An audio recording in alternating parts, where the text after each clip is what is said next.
সুকুমার রায়ের গল্প নাপিত পণ্ডিত।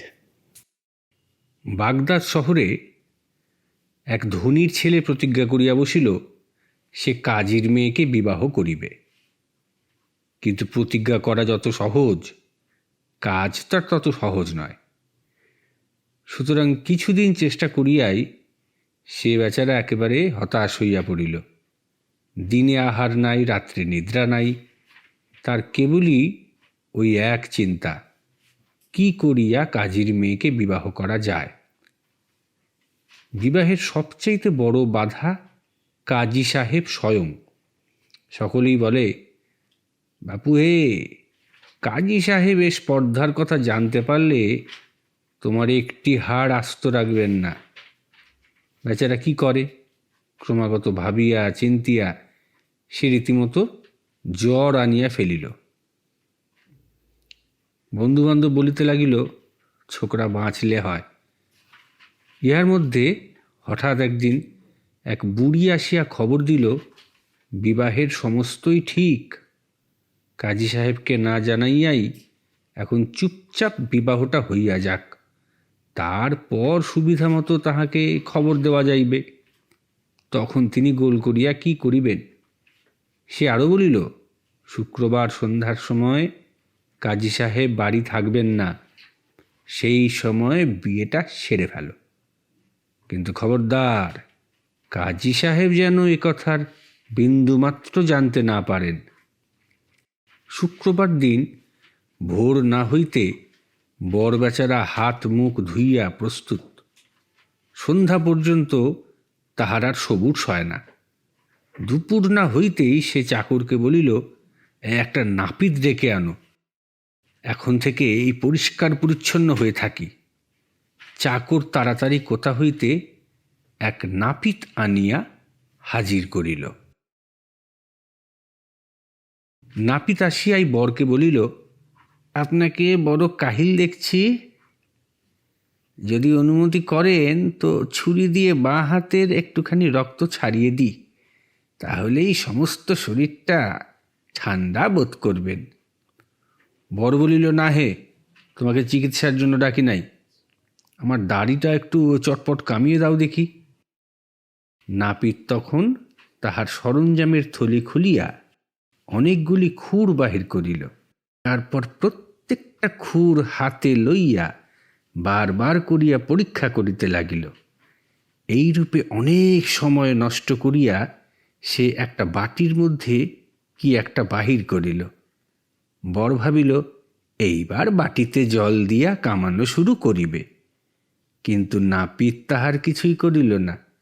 সে অদ্ভুত একটা কাঁটা কম্পাসের মানযন্ত্র লইয়া ঘরের বাহিরে উঠানের মাঝখানে গিয়া সূর্যের গতিবিধির কি সব হিসাব করিতে লাগিল। তাহার পর আবার গম্ভীরভাবে ঘরে আসিয়া বলিল, মহাশয়, হিসাব করে দেখলাম এই বৎসর এই মাসে এই শুক্রবারের ঠিক এই সময়টি অতি চমৎকার শুভক্ষণ, দাড়ি কামাবার উপযুক্ত সময়। কিন্তু আজ মঙ্গল বুধ গ্রহ সংযোগ হওয়াতে আপনার কিন্তু বিপদের সম্ভাবনা দেখছি। কাজের সময় এরকম বকবক করলে কাহার না রাগ হয়। বিবাহার্থী ছোকরাটি রাগিয়া বলিল, বাবু হে, তোমাকে কি বক্তৃতা শোনবার জন্য অথবা জ্যোতিষ গণনার জন্য ডাকা হয়েছে? কামাতে এসেছ, কামিয়ে যাও। কিন্তু নাপিত ছাড়িবার পাত্রই নয়। সে অভিমান করিয়া বলিল, মশাই, এরকম অন্যায় রাগ আপনার শোভা পায় না। আপনি জানেন আমি কে? আপনি কি জানেন যে বাগদাদ শহরে আমার মতো দ্বিতীয় আর কেউ নেই? আমার গুণের কথা শুনবেন। আমি একজন বিচক্ষণ চিকিৎসক। রসায়ন শাস্ত্রে আমার অসাধারণ দখল। আমার জ্যোতিষ গণনা একেবারে নির্ভুল। নীতিশাস্ত্র, ব্যাকরণশাস্ত্র, তর্কশাস্ত্র এ সমস্তই আমার কণ্ঠস্থ। জ্যামিতি থেকে শুরু করে বীজগণিত, পাটিগণিত পর্যন্ত গণিতশাস্ত্রের কোনো তত্ত্বই জানতে বাকি রাখিনি। তার উপর আবার আমি একজন পাকা দার্শনিক পণ্ডিত। আর আমি যে সকল কবিতা রচনা করি, সমজদার লোকের মুখে তার সুখ্যাতি আর ধরে না। নাপিতের এই বক্তৃতার দৌড় দেখিয়া ছোকরাটি ভীষণ রাগের মধ্যেও হাসিয়া ফেলিল। সে বলিল, তোমার বক্তৃতা শুনবার ফুরসত আমার নেই। তুমি কামানো শেষ করবে কিনা বলো, না করো তো চলে যাও। নাপিত বলিল, এই কি আপনার উপযুক্ত কথা হলো? আমি কি আপনাকে ডাকতে এসেছিলাম, না আপনি নিজেই লোক পাঠিয়ে আমাকে ডাকিয়েছিলেন? এখন আমি আপনাকে না কামিয়ে গেলে আমার মান সম্ভ্রম থাকে কি করে? আপনি সেদিনকার ছেলে, আপনি এসবের কদর বুঝবেন কি? আপনার বাবা যদি আজ থাকতেন তবে আমাকে ধন্য ধন্য বলতেন, কারণ তার কাছে কোনোদিনই আমার সম্মানের ত্রুটি হয়নি। আমার এ সকল অমূল্য উপদেশ শুনবার সৌভাগ্য সকলে পায় না। তিনি তা বেশ বুঝতেন। আহা, তিনি কি চমৎকার লোকই ছিলেন! আমার কথাগুলি কত আগ্রহ করে তিনি শুনতেন, আর কত খাতির, কত তোয়াজ করে, কত অজস্র বকশিস দিয়ে তিনি আমায় খুশি রাখতেন। আপনি তো আর সেসব খবর রাখেন না। এই রকম বক্তৃতায় সে ৮ ঘন্টা সময় কাটাইয়া দিল। এদিকে বেলাও বাড়িতেছে, বিবাহের জন্য প্রস্তুত হইতে হইবে। কাজেই বর একেবারে সপ্তমে চড়িয়া বলিল, যাও যাও, তোমার কামাতে হবে না।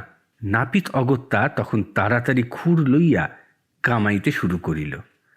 কিন্তু খুরের ২-৪ টান দিয়াই সে আবার থামিয়া বলিল, মশাই, ওরকম রাগ করা ভালো নয়। ভেবে দেখুন, জ্ঞানে গুণে বয়সে সব বিষয়ে আপনি ছেলে মানুষ। তবে অবশ্যই আপনার যেরকম তারা দেখছি, তাতে বোধহয় আপনি আজ একটু বিশেষ ব্যস্ত আছেন। এরকম ব্যস্ততার কারণটা কি জানতে পারলে আমি সমস্ত ব্যাপারটা বুঝে ঠিক ভালো মতো ব্যবস্থা করতে পারি। এই বলিয়াই সে আবার তাহার মানযন্ত্র লইয়া হিসাব করিতে লাগিল। যতই তাড়া দেওয়া যায় ততই সে বলে, এই হিসাবটা হলো বলে। তখন বেগতিক দেখিয়া বর বলিল, আরে এই ব্যাপারটা কিছু নয়, আজ রাত্রে আমার এক জায়গায় নিমন্ত্রণ আছে, তাই বড় তাড়াতাড়ি। এই কথা শুনিবা মাত্র নাপিত একেবারে মাথায় হাত দিয়া বসিয়া পড়িল। সে বলিল, ভাগ্যিস মনে করিয়ে দিলেন। আমার বাড়িতেও যে আজ ৬ জন লোককে নেমন্তন্ন করে এসেছি, তাদের জন্য তো কোনো রকম বন্দোবস্ত করে আসিনি। এখন মনে করুন, মাংস কিনতে হবে, রাতবার ব্যবস্থা করতে হবে, মিঠাই আনতে হবে। কখন বা এসব করি, আর কখনই বা আপনাকে কামাই। বর দেখিল আবার বেগতিক। সে নিরুপায় হইয়া বলিল, দোহাই তোমার, আর আমায় ঘাঁটিও না। আমার চাকরকে বলে দিচ্ছি, তোমার যা কিছু চাই আমার ভাঁড়ার থেকে সমস্তই সে বার করে দেবে। তার জন্য তুমি মিথ্যে ভেবো না। নাপিত বলিল, এ অতি চমৎকার কথা। দেখুন, হামামের মালিশওয়ালা জানতৌত, আর ওই যে কড়াইশুঁটি বিক্রি করে সালি, আর ওই শিম বেচে সালৌত, আর আখের স্বাদ তরকারিওয়ালা, আর আবু মেকারেজ ভিস্তি, আর পাহারাদার কাশেম, এরা সবাই ঠিক আমার মতো আমুদে। এরা কখনো মুখ হাঁড়ি করে থাকে না, তাই এদের আমি নেমন্তন্ন করেছি। আর এদের একটা বিশেষ গুণ যে এরা ঠিক আমারই মতো চুপচাপ থাকে, বেশি বকবক করতে ভালোবাসে না। এক একজন লোক থাকে, তারা সব সময় বকর বকর করছে, আমি তাদের দুচক্ষে দেখতে পারি না। এরা কেউ সেরকম নয়, তবে নাচতে আর গাইতে এরা সবাই ওস্তাদ। জানতো কীরকম করে নাচে দেখবেন, ঠিক এই রকম। এই বলিয়া সে অদ্ভুত ভঙ্গিতে নৃত্য ও বিকট সুরে গান করিতে লাগিল। কেবল তাহাই নয়, ওই ৬ জন বন্ধুর মধ্যে প্রত্যেকে কীরকম করিয়া নাচে ও গায় তাহার নকল দেখাইয়া তবে সে ছাড়িল। তারপর হঠাৎ সে খুঁটটুর ফেলিয়া ভাঁড়ার ঘরে চাকরের কাছে তাহার নিমন্ত্রণের ফর্দ দিতে ছুটিল। বর ততক্ষণে আধা কামানো অবস্থায় খেপিয়া পাগলের মতো হইয়াছে, কিন্তু নাপিত তাহার কথায় কানও দেয় না। সে গম্ভীরভাবে ঘরের হাঁস মুরগি, তরিতরকারি, হালুয়া, মিঠাই সব বাছিয়া বাছিয়া পছন্দ করিতে লাগিল। তারপর আরও অনেক গল্প আর অনেক উপদেশ শুনাইয়া অতি ধীর মেজাজে 4.5 ঘণ্টায় সে তাহার কামানো শেষ করিল। আবার যাইবার সময় বলিয়া গেল, দেখুন, আমার মতন এমন বিজ্ঞ, এমন শান্ত, এমন অল্পভাষী হিতৈষী বন্ধু আপনি পেয়েছেন, সেটা কেবল আপনার বাবার পুণ্যে। আজ হতেই আমি আপনার কেনা হয়ে রইলুম। নাপিতের হাত হইতে উদ্ধার পাইয়া বর দেখিল আর সময় নেই, সে তাড়াতাড়ি বিবাহ করিতে বাহির হইল। লোকজন সঙ্গে লইল না এবং কাহাকেও খবর দিল না, পাছে কথাটা কোনো গতিকে কাজী সাহেবের কাছে ফাঁস হইয়া যায়। এদিকে নাপিতও কিন্তু নিশ্চিন্তে থাকে নাই। সে কেবল ভাবিতেছে, না জানি সে কীরকম নেমন্তন্ন, যার জন্য সে এমন ব্যস্ত যে আমার ভালো ভালো কথাগুলো পর্যন্ত শুনতে চায় না। ব্যাপারটা দেখতে হচ্ছে।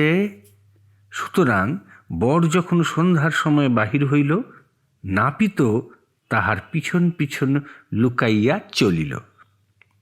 বর সাবধানে কাজীর বাড়ি হাজির হইয়া খবর লইল যে কাজী সাহেব বাড়িতে নাই। এদিকে সব আয়োজন প্রস্তুত, তাড়াতাড়ি বিবাহ সারিতে হইবে। দৈবাৎ যদি কাজী সাহেব আসিয়া পড়েন, তাহার জন্য ছাতের উপর পাহারা বসানো হইল। তাহাকে আসিতে দেখিলেই সে চিৎকার করিয়া সংকেত করিবে এবং বরকে খিড়কি দরজা দিয়া পালাইতে হইবে। এদিকে কিন্তু হতভাগা নাপিতটা বাড়ির বাহিরে থাকিয়া যে আসে তাহাকেই বলে, তোমরা সাবধানে থেকো, আমাদের মনিবটি কেন জানি এই কাজীর বাড়িতে ঢুকেছেন, তার জন্য আমার বড় ভাবনা হচ্ছে। বিবাহ আরম্ভ না হইতেই মুখে মুখে এই খবরটি রটিয়া বাড়ির চারদিকে ভিড় জমিয়া গেল।